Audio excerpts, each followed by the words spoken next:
Son günlər ölkənin müxtəlif bölgələrində müşahidə olunan aramsız yağışlar kənd təsərrüfatına da mənfi təsir göstərib. Bu təsir xüsusilə üzümçülüklə məşğul olan təsərrüfatlarda daha çox hiss olunub.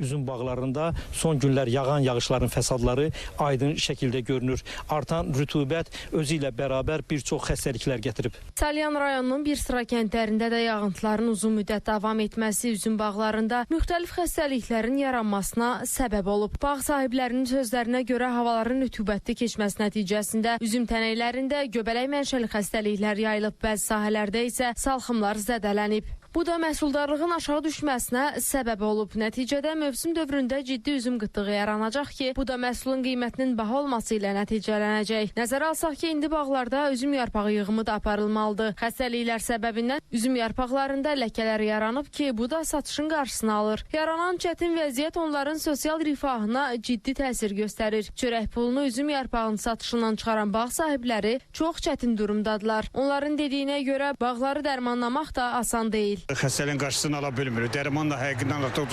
bahadır. Vurruqda köməkliyi yoxdur bu dərmana. 70-80% idi.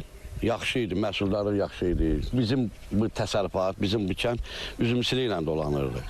İndi hal-hazırda da ki, üzüm demək olar 0 dərəcəsindədir. Mütəxəssislər isə bildirirlər ki, belə hava şəraitində bağlarda mütəmadi agrotexniki qulluq işlərinin aparılması, xəstəliklərə qarşı vaxtında mübarizə tədbirlərinin görülməsi vacibdir. Əks halda məhsul itkisi daha da arta bilər. Amma görünən xəstəliklər bunu deməyə əsas verir ki, həqiqətən də üzüm bağları ciddi imtahan qarşısındadır.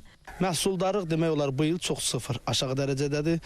1 hektardan 5-6 ton məhsul gözlənirsə, bu il elə bağlar var ki, heç tamamilə yoxdur. Elə bağlar da var ki, 1 tonu olacaq, olmayacaq. Bu əsasən müşahidə olunur yağışlı havalarda, bir də dumanlı olanda bu xəstəlik yaranır ki, kifləmə başlayır. Həmçinin yarpaqda el arasında qoturlama, bir də ala xəstəlik kimi müşahidə olunur. Qeyd edək ki, üzüm bağları əsasən Salyanın, Xələc, Yenikənd, Həsəni, Kürsəngi kəndlərindəndir. Xəstəliyin bu kəndlərdə mövcud olan bütün üzüm bağlarında yayılması davam edir. Yaqub Mehdoğlu, Diana Cəlaliyev, Vüqar Qaliboğlu, Space Xəbər, Salyan.